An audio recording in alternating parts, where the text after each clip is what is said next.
ሰላም ለኩልክሙ ተላበይነ ዝንቱ ቻናል ዝንቱ ውእቱ በእንተ ሐዲሰ ትምህርት ዝውእቱ ክፍለ ቃል ግዕዝ ዘይብል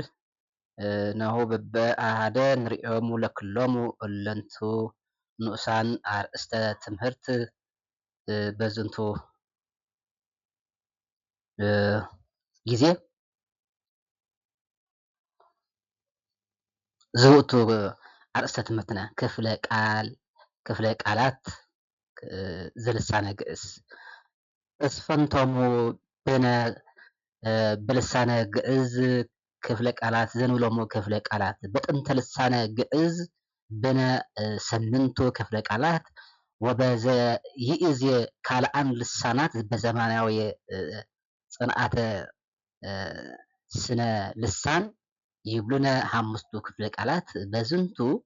ለዘይእዜ ክፍለ ትምህርትና ንርእዮሞ ስምንቲሆሙ ክፍለ ቃላት በልሳነ ግዕዝ እለሞንቱ ውእቶሙ ተጸሚሮሙ ዘኮኑ በአሃደ ልትናገር በዘይቄጽል በዘይተሉ አርእስተ ትምህርትና ቀዳሚ ውእቱ ኩሎሙ ክፍላተ ቃላት አመ ንርእዮሙ ይትበሃሉ ቀዳማይ ስም ውእቱ ዝንቱ ቀዳማይ ዘተጽፈ በአሃዱ ሁልቀ አሃዱ ቀዳማይ ሁልቅ ስም ቅጽል ግስ ተወሳከ ግስ መስተዋድድ መስተጻምር ተውላጠ ስም አጋንኖ ወአጋንኖ ውእቶም አው ከማሆኒ አልቦሙ ዝንቱ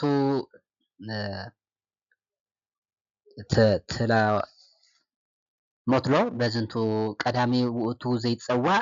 ዓበይቲ ክፍለ ቃላት ውእቶሙ ስም ግስ ወቅጽል ውእቶሙ ዓበይቲ ክፍለ ቃላት ወካልአት ሆምኒ ጽሞረ ይትነገሩ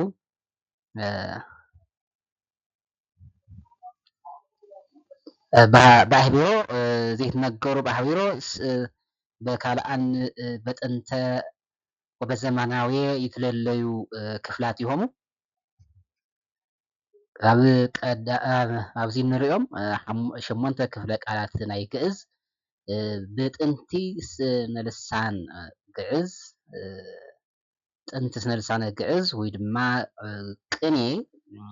ከም ዋና ክፋላት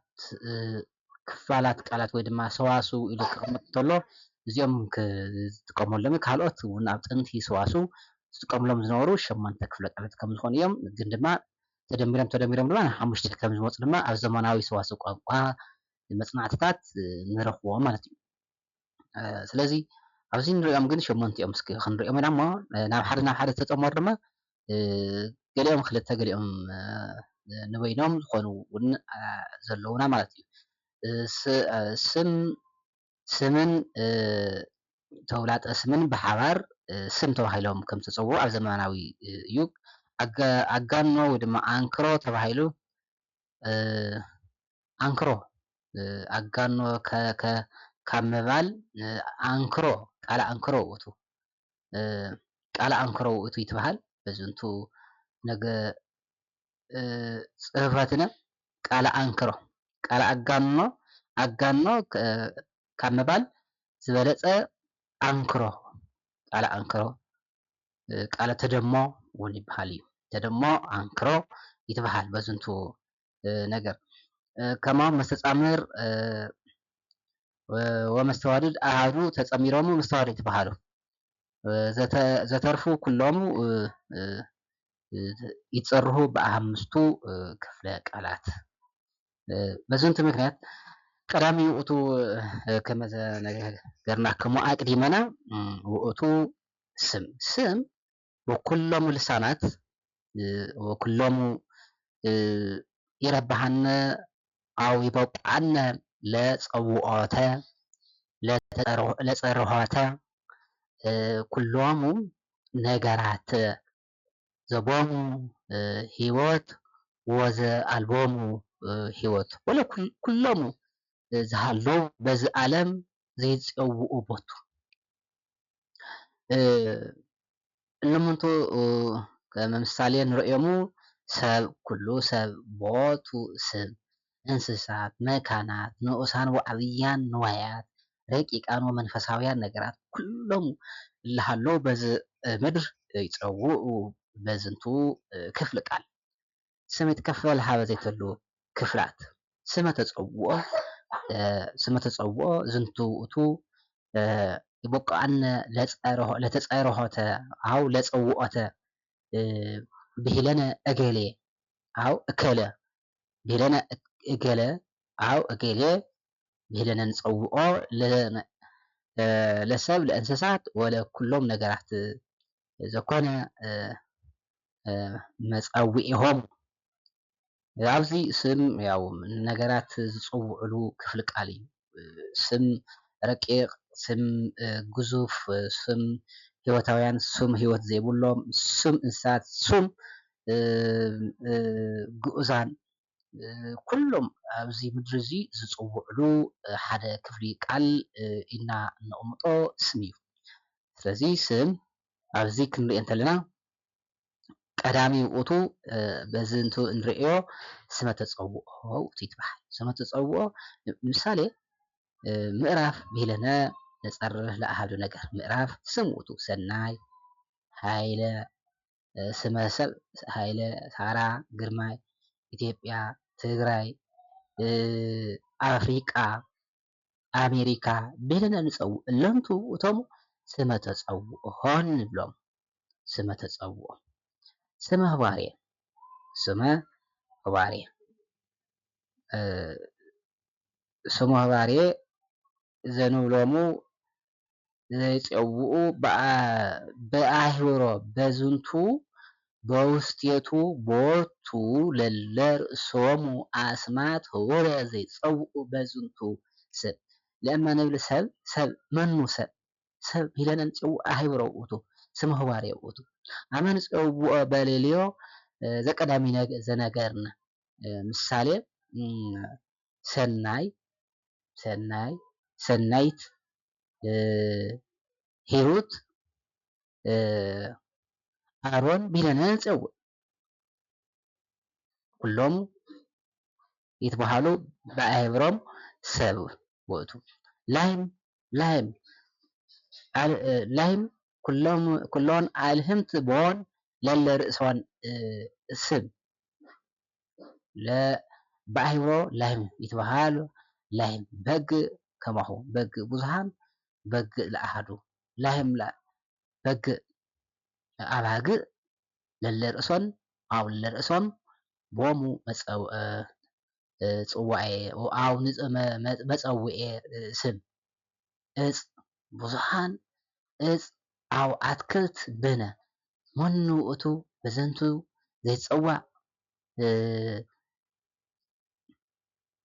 በለልዮት ብዙሃን መፅሓፍ ብዙሃን መፅሓፍቲ ኣለውነ ቦሙ ኩሎም መፅሓፍቲ ለለርእሶም ስያመ በዝንቱ ሳልሳይ ስመ ረቂቅ ውእቱ ስመ ረቂቅ ዘይትረአይ ብዓይን ወዘኢትነሳእ በእድ ኣልቦቱ ግሳሴ ኣመ ንገስሶ እይትገሰስ ኣመ ንርኢ እይትረአይ ለዓይንነ ዝንቱ ውእቱ ረቂቅ ስም ውእቱ ምሳሌ ፍቅ ክብር ህልም ሰላም ጸሎት ጽድቅ ውእቱ በዘመናዊ ዘበነ ሰላም ዴሞክራሲ ብሂለነ ንፅውዖ በዘመናዊ ኣው ዘተወስደ ልሳነ እንግልጣር ወልሳነ ግሪክ ዘተወስደ ልሳነ ግሪክ ይትበሃል ዴሞክራሲ ምን ተውእቱ ይመስል ዴሞክራሲ ምን ተውእቱ ዝንቱ ነገር ይፀዋዕ በባህሪኡ ጽድቅ በባህሪ ጸሎት በባህሪ ሰላም በባህሪ ህልም በባህሪ ክብር በባህሪ ፍቅር በባህሪ ውእቱ ዘይፀዋዕ እይትረአይ ለዓይን ወኢይትገሰስ ለእድ ወኢይትጸነው ለአንፍነ ኩሉ ነገር አልቦቱ ህዋት በዝንቱ ነገር ህዋት ስመቁስ ባሕቱ ንሰምዖሙ ወናደምጾሙ ወናንቦሙ ወንርእዮም ኩሎም በዝንቱ ነገር ስመቁስ ራብዕ ስመቁስ ውእቱ ስም ውእቱ ዘይበቁዕ ለእለ ይትረአዩ ወለእለ ይትገሰሱ ምሳሌ ልብስ፣ እብን፣ መንበር፣ ብዕር፣ ጦማር፣ መጽሐፍ፣ ማይ ለእመ ንብል ቁስ ውእቱ ማይ፣ ሳእን እለን ኩሎም ይጸውዑ ስመ ቁስ ተባሂለና ንጸውዖም ከመ ምሳሌ ውእቱ ዝአርአይነ አው ዘጸሓፍነ በዝንቱ ነገር ስመ ምዕላድ ውእቱ ዘይጸራ በአሐዱ ለብዙሃን ጥብልለ ለብዙሃን ምሳሌ በአሐዱ ለእመ ንጸውዕ አሐዱ ይጸራ ለኩሎም ለብዙሃንም ለብዙሃን ወለአሐዱ እሪ ውእቱ ስሞሙ ንህብ ለእመ ንህብ ለአሐዱ ንህብ ለብዙሃን ንህብ አንበጣ ለብዙሃን አንበጣ ለአሐዱ አንበጣ እሪ ውእቱ አስማቲሆሙ በኢለልዮም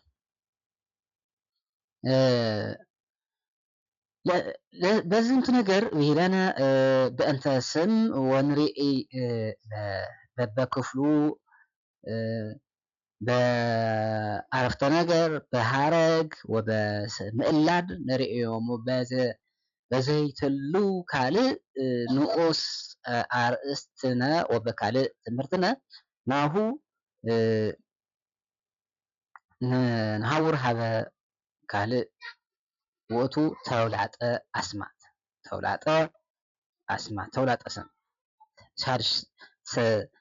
ሳድስ ውእቱ ሳድስ በስም ዘይጸዋዕ በስም ተውላጠ አስማት ብሂለነ ንጽውዖ በዝንቱ ነገር ተውላጠ አስማት ምን ተውእቱ ተውላጠ ስም ሳልስ ውእቱ በዝንቱ ነገር ሳድስ በስም ዘይጸውዑ ተውላጠ አስማት ዘልሳነ ግእዝ ይትከፈሉ ሀበ ስድስቱ ውእቶሙኒ ይትበሃሉ ተውላጠ አስማት ሰብአዊ ተውላጠ አስማት አው መራሕያን ተሳሃቢ ተውላጠ አስማት አማርያን ተውላጠ አስማት መስተዋዳዊ ተሳሃብያን ተውላጠ አስማት ፈጽሞተ ርእሳት ተውላጠ አስማት ወንዋያውያን ተውላጠ አስማት ይትበሃሉ ኩሎሙ ይትከፈሉ ስድስት ክፍል ቦሙ ስድስተ ክፍል ሰብአውያን አው መራሕያን ተውላጠ አስማት አው በልሳነ እንግሊጣር ይትበሃሉ ፐርሰናል ፕሮናውንስ ሁልቆሙ ለመራሕያን አው ሰብአውያን ተውላጠ አስማት አስርቱ ውእቶም መራሕያን ይትለለዩ በይናትዮም በነጽሮተ ጾታ አው ሁልቅ ወሰብ ሰብ ብሂል ፐርሰናል ንጽውዖ ፐርሰናል ብሂለነ ንጽውዖ በልሳነ እንግሊጣር በግዕዝ በትግርኛ ወበአማርኛ ንርእዮሙ ምንታይ ይትበሃሉ ቀዳሚ ተውላጠ አስማት አነ ለእመ ብሂለነ አነ አልቦ ለልየ በትግርኛ ወበግዕዝ አነ ውእቱ በአማርኛ ኢኔ ክልኤቱ ንሕና እኛ ሰለስቱ ተሳሃሉኒ ይቅርታ ጎርለይ ሰለስቱ ተጽሕፈ በልሳነ አረቢክ ጌጋይ ውእቱ ጌጋ እዩ እቲ ሰለስተ ተጻሒፉ ዘሎ በዝንቱ ነገር እብለክሙ ተሳሃሉኒ አንተ ንስኻ አንተ በአማርኛ ወበትግርኛ እሪ ውእቱ ተናገረቶሙ ንቦቶም በዘንቱ ነገር ጽሕፈቶም አንተ ብሎ ተጽሕፈ በዘንቱ ነገር እሪ ውእቱ አንቲ ንስኺ አንቺ ይባላል በአማርኛ አንተን ንስኻትክን እናንተ በአማርኛ አንትሙ ብሂል ንስኻትኩም ማለት እናንተ ውእቱ በዝንተ ርኢና ስድስቱ መራሕያን ኣብ ስድስቱ ሰብኣውያን ተውላጠ ኣስማት ለኩሎሙ ዓረፍተ ነገር ሃረግ ንሪኦሙ በዝንቱ ምሳሌ ንፀውዖሙ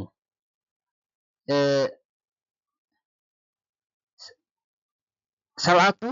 ውእቱ ይትበሃል በግዕዝ ውእቱ ብሂል ንሱ ማለት እሱ በአማርኛ በግዕዝ ይእቲ ብሂል ንሳ ማለት እሷ በአማርኛ ውእቶሙ ንሳቶም ማለት ድማ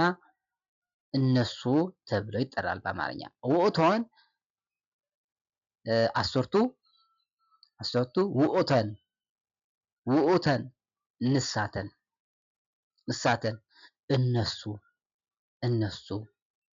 እነሱ በአማርኛ ለክልኤ ቦቱ እርየ ፈካርየ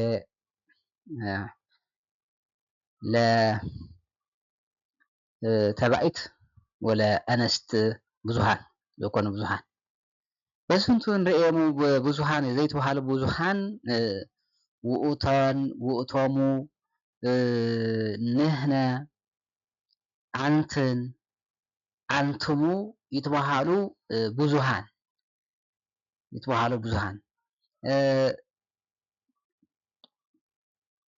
ከማሆኒ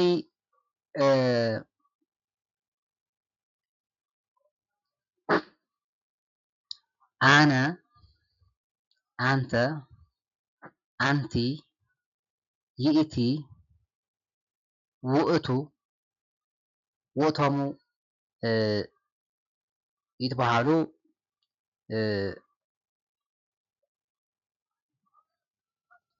ንፅል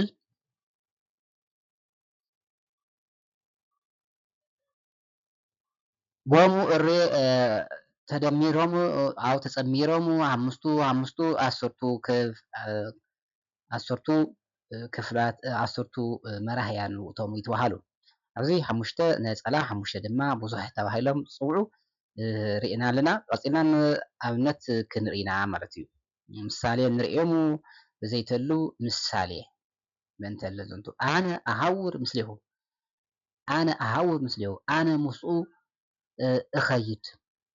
ኣነ ምስኡ እኸይድ ንሕነ ነሃውር ምስሌሁ ንሕና ምስኡ ንኸይድ አንተ ተሃውር ምስሌሁ ንስኻ ምስኡ ክትከይድ አንቲ ተሃውሪ ምስሌሁ ንስኺ ምስኡ ክትከዲ አንትሙ ተሃውሩ ምስሌሁ ንስኻትኩም ምስኡ ትኸዱ አንተን ተሃውራ ምስሌሁ ንስኻትክን ምስኡ ክትከዳ ውእቱ ይሃውር ምስሌሁ ንሱ ምስኡ ክኸይድ ይእቲ ተሃውር ምስሌሁ ንሳ ምስኡ ትኸይድ ውእቶሙ ይሃውሩ ምስሌሁ ንሶም ምስኡ ይኸዱ ውእተን ይሃውራ ምስሌሁ ንሳተን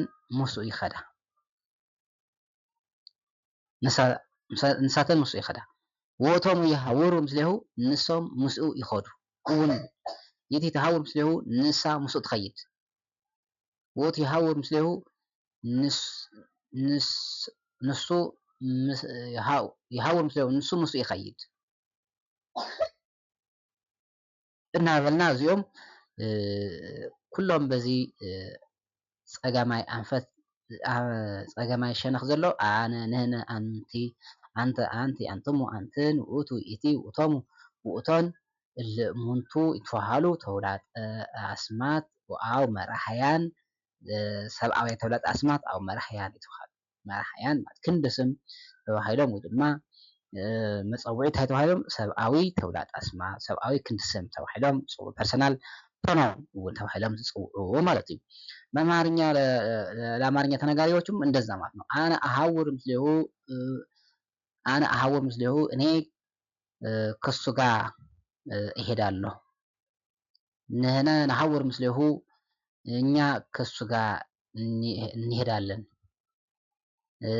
አንተ ተሐውር ምስሌሁ አንተ ከሱ ጋር ትሄዳለህ። አንቲ ተሐውሪ ምስሌሁ አንቺ ከሱ ጋር ትሄዳለሽ። አንትሙ ተሐውሩ ምስሌሁ እናንተም ከሱ ጋር ትሄዳላችሁ። አንትን ተሐውራ ምስሌሁ እናንተ ከሱ ጋር ትሄዳላችሁ። ውእቱ ተሐውር ምስሌሁ እሱ ከሱ ጋር ይሄዳል። ይእቲ ተሐውር ምስሌሁ እሷ ከሱ ጋር ትሄዳለች።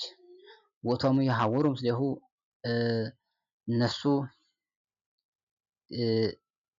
ውእቶሙ ይሐውሩ ምስሌሁ እነሱ ከሱ ጋር ይሄዳሉ። ውእቶን ይሐውራ ምስሌሁ እነሱ ከነሱ ይሄዳሉ። አንትን ተሐውራ ምስሌሁ እናንተ ከነሱ ትሄዳላችሁ ነው። አንትሙ ተሐውሩ ምስሌሁ እናንተ ከነሱ ትሄዳላችሁ የሚለው ያው ምናልባት ተሳስቼ እንዳልሆን ላስጠንቅቃችሁ ብዬ ነው። አንትሙ ተሐውሩ ምስሌሁ እናንተ ከሱ ጋር ትሄዳላችሁ። አንትን ተሐውራ ምስሌሁ እናንተ ከሱ ጋር ትሄዳላችሁ። በጾታ ብዙ ለወንድና ብዙ ለአንስት በአንድ ላይ ሲነገር አንድ ላይ እንትን አለው ማለት ነው፣ አነጋገሩ ማለት ነው። በስንት ምክንያት ውእቱ አምጻእነ ምሳሌ በእንተ ተውላጠ አስማት ኩሎሙ ተውላጠ አስማት ንሪኦም በዘ ይመጽእ ካልእ አርእስተ ትምህርትነ ለዘይእዜ ሰላም ወሰናይ ለኩልክሙ ለእለ አጽማኢኩሙኒ በድሉ ወለእለ ገበርክሙ ሳብስክራይብ ወለእለ ገበርክሙ ላይክ ወለእለ ገበርክሙ ሼር ሲባሃክሙ ወትንራከብ በሰናይ በዘይመጽእ ካሊእ ተውላጠ አስማት አርእስተ ተውላጠ አስማት ትምህርትነ ሰላም።